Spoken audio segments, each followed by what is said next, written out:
맨. 시간 갑각류 인생이라는 제목으로 갑각류의 일생을 한번 통해서 우리들의 인생을 점검해 보았으면, 한번 돌아보고 깨닫는 시간이 되었으면 좋겠습니다. 우리 사람은 척추 동물이죠. 우리 겉은 다 살이 말랑말랑하게 있고 안에 뼈가 있습니다. 그런데 이 갑각류는요, 뼈가 없어요. 뼈가 없고 대신에 밖에 껍질이 있는데 껍질이 단단합니다. 단단한 껍질에 쌓여 있는데 참 이 단단한 껍질에 쌓여 있다가도 어떻게 사이즈가 그렇게 큰 게 있고 작은 게 있고 제각각일까요?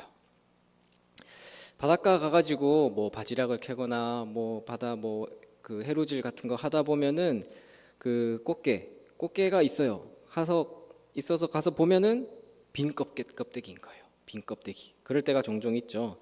자, 그게 뭐냐면 이 허물을 탈피한 겁니다. 탈피. 그렇게 이 갑각류는 탈피하는 과정을, 껍질을 벗어내는 과정을 반복하면서 성장을 해요. 이렇게 탈피를 하는데 탈피한 직후에는 말랑말랑해요. 되게 약해요. 그 말랑말랑한 무방비 상태로 있다가 세균에 감염되기도 하고 또 그 상태를 노리고 있던 포식자에게 잡아먹히기도 합니다. 그렇기 때문에 이 탈피한 직후에 몇 시간 또는 며칠이 되기도 한다던데 그동안은 어디 바위 밑에 숨어 있는 거죠. 딱딱해지기까지. 그렇게 탈피하는 과정을 통해서 다시 단단해지는데 그 과정에서 다리가 하나 떨어지기도 하잖아요. 그러면 그 탈피하면서 떨어졌던 다리도 다시 생기고 그렇게 성장하는 갑각류인데 그 갑각류의 이 탈피하는 과정을 통해서 우리의 인생을 볼 수 있는 거예요. 우리의 인생을. 갑각류에게 있어서 성장하는 시기가 바로 이 탈피의 과정이에요. 우리 인간은 태어나면서부터 육체가 계속해서 한 성장기까지는 성장하고 그 이후에는 노화의 길을 걷는 거잖아요. 그렇게 노화가 이루어져 가는데 그러면 계속해서 성장하는 동안 몸만 성장해 갈 게 아니라 마음도, 정신도, 지식도 같이 성장해야 되겠죠. 우리 인간도 그렇게 성장하려면 이 갑각류로 같이 탈피의 과정이 필요하다라는 거예요. 그러니까 우리 인생에 있어서, 우리 삶에 있어서 어쩌면 가장 약한 시기, 가장 인생의 기로에 있어서 가장 위험에 처해 있고 가장 어렵고 가장 심적으로 무너져 있고 연약해져 있는 그 시기가 있어야만이 그 시기를 넘고 커져가듯이 또 우리도 성장한다라는 것이죠. 마찬가지로 오늘 본문에 보시면 이스라엘 백성들도 위기의 상황에 처해 있습니다. 이 위기의 상황을 극복해서 성장해야 될 그 중요한 기로의 시기에 놓여 있는 거죠.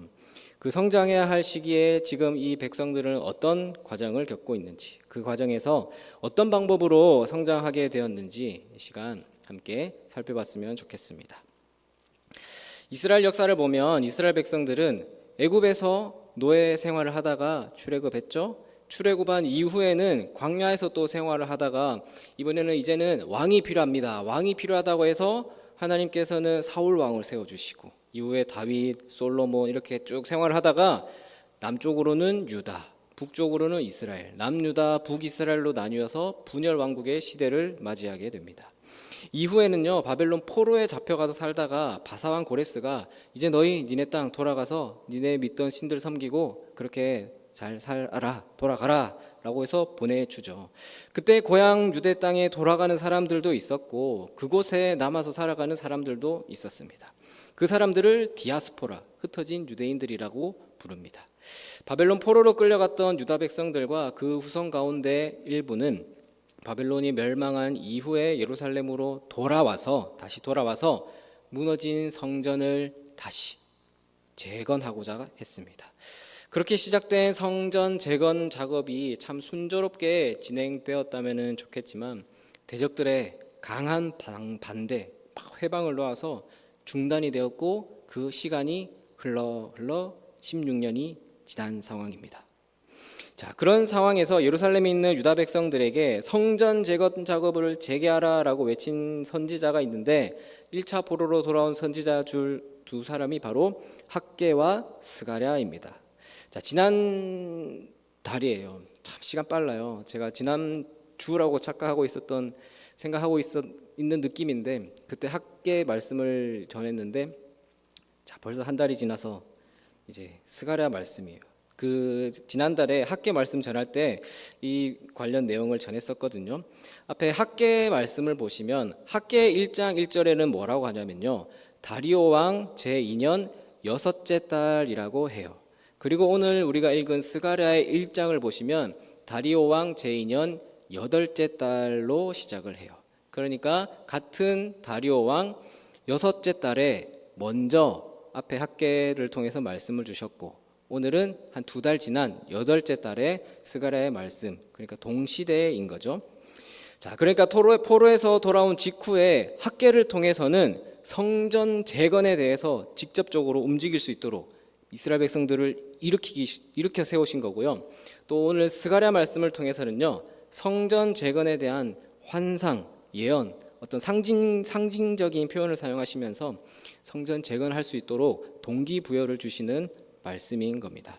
자, 스가랴에 보면은 여러 가지 환상에 대한 내용이 있습니다. 오늘 본문은 스가랴가 환상 중에 본 것을 말하는데요. 4장 위에, 우리 성경책마다 다르겠지만 제 성경책 위에는 장의 제목이 되어 있어요. 순금 등잔대와 두 감람나무. 순금 등잔대와 두 감람나무에 관한 환상입니다. 자, 2절을 보시면요, 순금 등잔대가 있는데 그 위에 기름 그릇이 있고, 또 그 기름 그릇 위에는 7 등잔이 있으며 그 기름 그릇 위에 있는 등잔을 위에서 7관이 있다, 이렇게 얘기를 하고요. 또 여기서 3절에 보면은 그 등잔대 곁에는 두 감람나무가 있는데 하나는 그 기름 그릇 오른쪽에 있고 하나는 왼쪽에 있었다라는 말씀을 나오고 있어요. 참 발음이 참 어렵긴 한데, 자, 쉽게 그림으로 보면은 이해가 쉬워요. 자, 무슨 그림이냐면 스가랴 4장의 검색을 네이버에서 해보시면은 여러 버전이 나오거든요. 각 나라마다 그 번역된 성경마다 뉘앙스가 조금 달라서 그림체가 조금 다르긴 한데, 쉽게 이해하면은 딱 이런 이미지로 생각을 할 수가 있습니다. 자, 보시다시피 7개 그 등촛대죠. 그 가지가 있는데 그 가지에 등잔대, 몸통이 있어요. 등잔대에 7개 가지가 있는데 그 위로 등잔이 또 올려져 있고요. 또 그 불 켜기 위해서 기름을 공급하는 기름 그릇도 달려 있죠. 자, 좌우에는 감람나무, 올리브 나무가 두 그루가 있습니다. 이 두 개의 감람나무는 기름 그릇과 연결돼 있어 가지고 계속해서 기름을 공급하는 거예요. 그러니까 두 감람나무에서 기름이 그릇으로 흘러 들어가고, 그 기름 그릇에서 7개 또 관을 통해 가지고 기름이 불을 비추도록 흘러 들어가는 장면입니다. 자, 이 환상을 본 스가랴는 천사들에게 이게 무슨 말입니까? 이게 무엇을 의미합니까? 라고 묻습니다.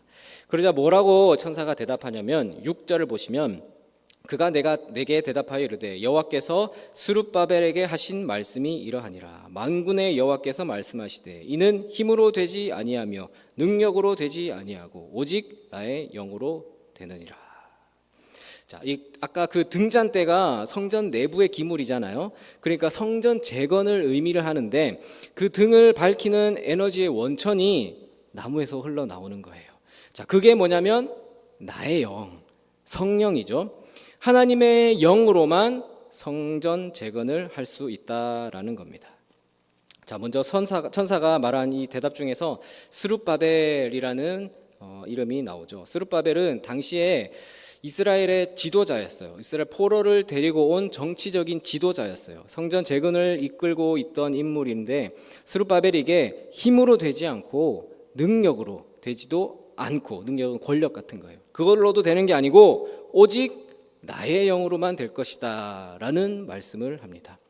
성전 재건이 중단되어 있던 상황에서 앞으로 성전을 재건하고 그곳에 하나님의 거룩한 임재가 이루어지며, 더 나아가서는 이스라엘의 회복이 이루어지기 위해서는, 이스라엘 백성들이 회복되기 위해서는 인간의 힘이나 권력이 아니라 하나님의 힘으로 가능하다고, 그 감람나무로부터 흘러오는 나의 영으로 가능하다라는 메시지예요. 자, 그러면서 하나님의 영을 의지해야 할 이유를 이어서 7절에서 설명을 해요. 큰 산아 내가 무엇이냐, 내가 스룹바벨 앞에서 평지가 되리라. 자, 먼저 큰 산, 큰 산이라고 부르는 대상은요, 성전 재건을 방해하는 요소들이에요. 당시 성전 재건을 하려고 하는데 방해하는 이방 대적들과 또 내부에서도 반대하고 여러 가지 방해하는 세력들이 말 그대로 큰 산같이 보였습니다. 스룹바벨과 이스라엘이 넘어서기 어려운 큰 산과 같이 보였습니다. 그러나 주님의 영이 함께 하시면 스룹바벨 앞에 있던 그 큰 산과 같은 대적들이 깎아버려서 평지처럼 될 것이다 라는 말씀이에요. 큰 산이 평지가 되는 것처럼 앞으로의 일이 평탄하게 이루어질 거라고 환상 중에 예언하시는 거예요. 여호와께서 스룹바벨에게 하신 이 말씀이 강조하는 게 뭐냐면요, 성전 재건 작업은 나의 영으로만, 오직 성령으로만 가능하다라는 겁니다. 등잔에 불이 계속 타오르기 위해서 기름이 필요하듯이 유다 백성들의 공동체가 유지가 되고 성전 재건이라는 그 막중한 책임을 감당하기 위해서는 나의 영, 성령의 역사하심이 계속해서 필요하다는 것이죠. 그 성령께서 그 큰 산과 같은 것도 평지처럼 해 주실 것이다 라는 말씀입니다. 자, 그러면 이 말씀을 주시는 이 때가 언제였냐면, 학개서에서도 말씀드렸어요. 배경은 스가랴가 지금 이 말씀을 선포했을 때는 대적들의 방해 때문에 성전 작업이 중단된 지 16년이 지난 때예요. 16년이 지났어요. 성전 재건하다가 방해 때문에 손 놓고 16년이 지난 지금이에요. 자, 외부적으로 어려움이 있었죠. 큰 산과 같은 대적들의 방해, 여러 가지 방해와 외압들을 이겨내야 하고, 또 내부적으로도 문제가 있는 거예요. 학계 말씀에서 지난달에 학계 말씀 전하면서 그때 이 학계가 말씀을 전할 때 이 백성들이 어떤 상황이 있었는지 기억나세요? 그래서 백성들이 너희 가서 이제 성전 재건해라 라고 하니까 뭐라고 하냐면, 아직 때가 아닙니다. 아직 그 성전 재건할 때가 아닙니다 라고 얘기를 하거든요. 자, 이렇게 외부적으로 또 내부적으로 이 어려운 상황을 극복하고 중단되었던 성전 재건 작업을 다시 재개하기 위해서는 성령의 능력이 더 필요했던 것입니다. 이 사실을 스가랴와 유다 백성들에게 가르쳐주기 위해서 하나님은 이 환상을 보여주신 거예요. 자, 이어서 7절 그 뒷부분을 보시면, 그가 머릿돌을 내놓을 때 무리가 외치기를 은총이 그에게 있을지어다 하리라 하셨고. 자, 스룹바벨이 머릿돌을 내놓는데, 머릿돌을 올릴 때 무리가 외치기를 은총이 그에게 있을지어다 라고 말씀을 해요. 자, 머릿돌을 내놓는다는 건 공사가 시작된다라는 거죠. 하나님은 천사를 통해서 유다 백성들이 스룹바벨을 중심으로 하나가 되어가지고 중단되었던 성전 재건 작업을 다시 시작하면, 머릿돌을 올려놓기만 하면 반드시 대적들의 방해를 제거하고 성전 재건 공사가 마무리될 수 있도록 도와주시겠다라는 약속의 말씀입니다. 또 9절에서는 이렇게 말씀하세요. 9절을 보시면, 스룹바벨의 손이 이 성전의 기초를 놓았은즉 그의 손이 또한 그 일을 마치리라 하셨나니 만군의 여호와께서 나를 너희에게 보내신 줄을 너희가 알리라 하셨느니라. 자, 스룹바벨의 손이 성전의 기초를 놓았기 때문에 그의 손이 또한 그 일을 마치게 하실 것이다 라는 약속의 말씀입니다. 하나님은 유다 백성들이 스룹바벨을 중심으로 하나가 되어가지고 성전 재건 작업을 다시 재개하면은 그것을 시작으로 해서 반드시 마무리될 수 있도록 해줄 거다라는 약속의 말씀인 것이죠.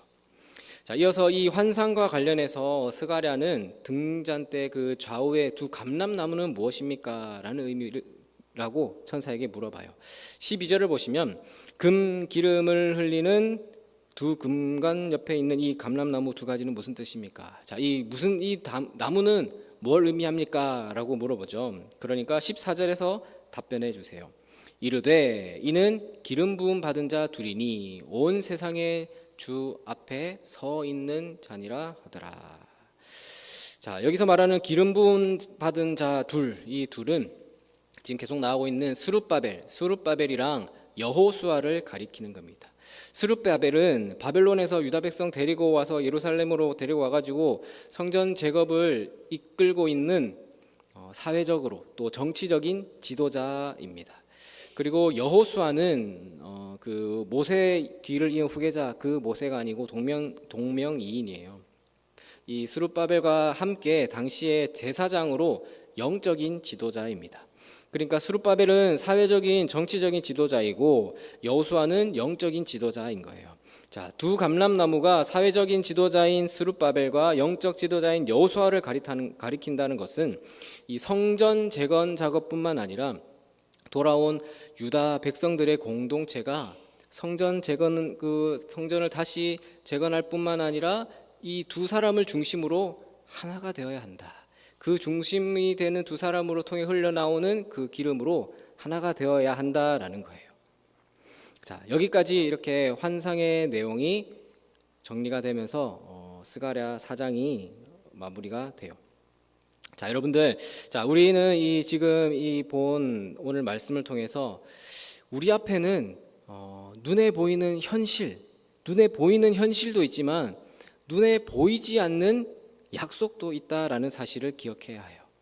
유다 백성들은 성전 재건 작업을 수년 동안 16년이나 중단해야 했을 정도로 큰 방해를 만났습니다. 대적들의 집요한 방해가 있었죠. 또 그거는 분명 눈앞에 보이는 현실이었습니다. 큰 산이었어요. 하지만 하나님의 백성들에게는 눈앞에 보이는 현실만 있는 게 아니죠. 성전 재건 작업을 마치도록 해주겠다는 큰 산을 평지로 만드시겠다는 하나님의 약속도 있었어요. 눈에는 보이지 않지만 분명히 존재하는 약속이었어요. 그 약속을 굳게 붙잡았다면, 그 약속을 알고 있었다면은 눈에 보이는 현실은 충분히 극복할 수 있었을 것입니다. 하지만 안타깝게도 그 이스라엘 백성들은 눈에 보이지 않는 약속보다는 지금 당장 눈앞에 보이는 현실이 더 크게 와닿았던 거예요. 그 현실 앞에서 주눅들었기 때문에 오랫동안 성전 재건 작업이 중단되었던 겁니다. 그래서 학개서 말씀에서 성전 재건에는 다시 시작할 마음을 보이지 않잖아요. 관심도 없었어요. 아직 때가 아닙니다. 지금 우리가 이거 할 때가 아닙니다. 그런 말만 하고 자기들은 어떤 생활을 했었어요. 판벽한 집이라고 하는데 판벽한 호화로운 그런 생활을 하고 있는 거예요. 오늘 우리 앞에도 눈앞에 보이는 어려움이라는 현실이 있습니다. 그리고 눈에 보이지는 않지만 하나님의 약속과 은혜도 분명 우리에게 있어요. 어려움이 닥칠 때 우리는 눈에 보이는 현실을 외면할 수는 없겠지만 눈에 보이지 않는 하나님의 약속, 그 은혜의 말씀을 붙잡아야 하는 것이죠. 하나님의 그 약속과 은혜를 붙잡고 무엇보다 성령을 의지해야 하는 것입니다.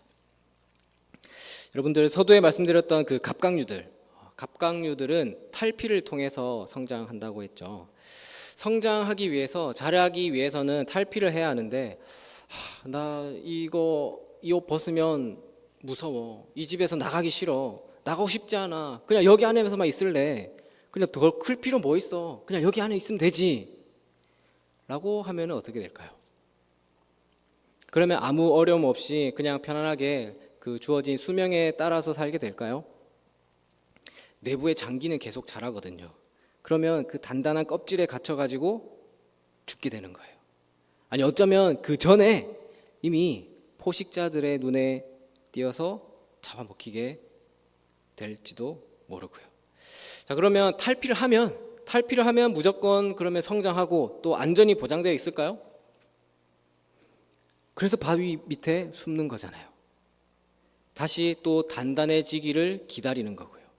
성장의 시간이 필요하다라는 겁니다. 그런 상황이 오늘 말씀의 이스라엘 백성들도, 우리도 마찬가지라는 겁니다. 이스라엘 백성들은 큰 산과 같은 그 대적들이 너무 무서웠어요. 그래서 나가고 싶지 않아요. 그럼 어떻게 되겠습니까? 계속 어려움에 처하고 위기에 빠져 있고 그것을 벗어나지 못하게 되는 거예요. 또 거기에 적응하게 되는 거예요. 학교에서 그때 나왔던 그 배경처럼 16년 동안이나 성전은 그냥 방치해두고 성전 재건, 이제 성전 쳐다도 안 보는 거예요. 우리 집 그냥 판벽한 호화로운 그냥 내 집이 더 좋은 거예요. 지금 내 삶이 더 좋은 거예요. 그래서 점점 병들어 갔던 것이죠. 우리도 개인적으로나 가정적으로 또 혹은 교회적으로도 어려움에 처할 수 있습니다. 그럴 때 어떻게 해야 될까요? 성령의 능력을 의지해야겠죠. 우리가 그리스도인답게 살아가고 우리의 가정과 교회가 하나님이 기뻐하시는 공동체로 존재하기 위해서는 성령의 능력이 절대적으로 필요한 것입니다. 그럴 때 우리는 성장할 수 있습니다. 그럴 때 우리는 자라날 수 있습니다. 주님 앞에 더 한 걸음 가까이 나아갈 수 있습니다. 코로나 때 한참 뉴스에도 나오고 유행했던 말이 있어요. 우리가 시대를 나눌 때 지금 2024년인데 그 기준을 BC, Before Christ, 그리고 AD, 아노 도미니, 기원 전후, 그러니까 예수님이 오시기 전 후로 나누잖아요. 근데 코로나 때 한참 얘기가 나왔던 게 BC인데 Before 코로나, 코로나 이전, 그리고 AC, After 코로나, 코로나 이후, 그리고 또 하나 더 갖다가 연결한 게 뭐냐면 WC, with 코로나, 코로나와 함께라는 이렇게 시대를 규정 지었거든요. 실제로 그런 것 같았어요. 불과 얼마 전까지 코로나 걸리셨다고 하신 분들도 계신 거 보면은 이제는 코로나와 함께 살아가고 있고 또 다른 새로운 것이 와도 또 새로운 또 전쟁이 일어나고 또 어디에는 또 많은 사람들이 불이 나고 뭐 사고가 나고 이런 것들이 이제는 그냥 새롭지도 않은 뉴 노멀이라고 하는 그런 시대에 우리가 살아가고 있습니다. 자, 이런 시대를 우리가 살아가고 있는데 그럼 우리가 코로나 이전으로 돌아갈 수 있을까요? 아니면 이대로 계속 이렇게만 존재하고 있으면 될까요? 아니면 계속해서 끊임없이 변화하는 이 시대의 그 시류 가운데, 그 변화 가운데 우리의 몸을 맡기며 흘러가야 할까요? 이 시대를 살아가는 우리에게 각자에게 주어져 있는 어려운 상황들, 고난들, 그것을 대하는 우리 자세가 어떻게 하면 좋을까요? 어떤 자세를 우리가 취하면 좋겠습니까? 갑각류라고 치자면 무섭다고 나가지도 않거나 또 아니면은 나를 잡아먹으려고 하는 포식자들, 대적들이 우글우글한데 그렇다고 무작정 나가면 어떻게 되나요? 안 나가도 문제고 나가도 문제인 거예요. 죽잖아요. 이 자리에 학생들은 없고 청년들은 없지만 계속해서 늘 배우고 또 다른 무언가를 배워요. 애들뿐만 아니죠. 청년들뿐만 아니고 어른들도 마찬가지예요. 근데 나는 이제 나이 들어서 내 나이에 뭘 하냐, 나는 이제 못하겠다, 그냥 안 할란다, 그냥 뒷전으로 가만히만 있는다면, 우리 가정도 분명히 문제가 있는데 그냥 손을 놓고 있고 모르겠다 가만히 있는다면, 우리 교회도 가만히만 있으면 어떻게 될까요? 사랑하는 우리 성도 여러분, 우리 한 사람 한 사람, 우리 개인이 그리스도인답게 살아가고 또 우리 가정과 교회가 하나님이 기뻐하시는 공동체로 존재하고 또 자라가기 위해서는요, 성령의 능력이 필요한 겁니다. 성령의 능력을 의지함으로, 기도함으로 우리의 모든 과정을 맡겨야 하는 거예요. 만약 지금 어떤 어려움에 처해 있다면 우리는 그 어려움을 극복하기 위해서 많은 부단한 노력들을 당연히 하겠지만 먼저 선행되어야 할 게 뭐냐면 성령의 도우심을 얻기 위해서 간절히 사모하는 마음으로 기도해야 하는 겁니다. 믿으십니까? 나의 영, 성령에 연결되어서 계속해서 불을 지펴야 하는 거예요. 성령에 연결되어서 성령을 의지함으로 내 삶을 맡김으로 탈피해야 하는 겁니다. 끝으로 오늘 말씀에서 한 가지 더 생각해야 될 게 뭐냐면, 두 감람나무가 누구를 의미하냐면 스룹바벨과 여호수아를, 두 지도자를 의미한다고 말했죠. 이 공동체의 지도자들이잖아요. 이 지도자들의 중요성, 지도자들이 중요하잖아요. 지도자들의 중요성을 말해주는 것과 동시에 지도자들이 공동체에 대해서 책임을 지는 자리다, 책임을 지고 있다라는 사실을 깨닫게 해주시는 거예요. 이 말씀을 놓고 그냥 목사, 장로, 뭐 권사, 안수집사 이런 직분자분들에게만 리더로서 적용할 수도 있겠지만 베드로전서 2장 9절에서 우리에게 분명히 말씀하셨잖아요. 그러나 너희는 택하신 족속이요 왕 같은 제사장들이요 거룩한 나라요 그의 소유가 된 백성이니 이는 너희를 어두운 데서 불러내어 내신 그의 기이한 빛에 들어가게 하시니 아름다운 덕을 선포하게 하려 하심이라. 너희는 택하신 족속이요 왕 같은 제사장이라 라고 하셨잖아요. 우리는 모두가 왕 같은 제사장과 같은 존재입니다. 우리 모두가 성령을 흘려보내야 될 귀한 축복의 통로다라는 거죠. 그래서 우리가 서로가 성령을 의지함으로 기도로 하나가 되어야 하는 겁니다. 사랑하는 우리 동인교회 성도 여러분, 누구나 어떤 가정이나 교회도 어려움을 겪을 수 있습니다. 너무나 당연한 이야기지만 어려움에 부닥치면 누구나 그 어려움을 이겨내려고 애를 쓰잖아요.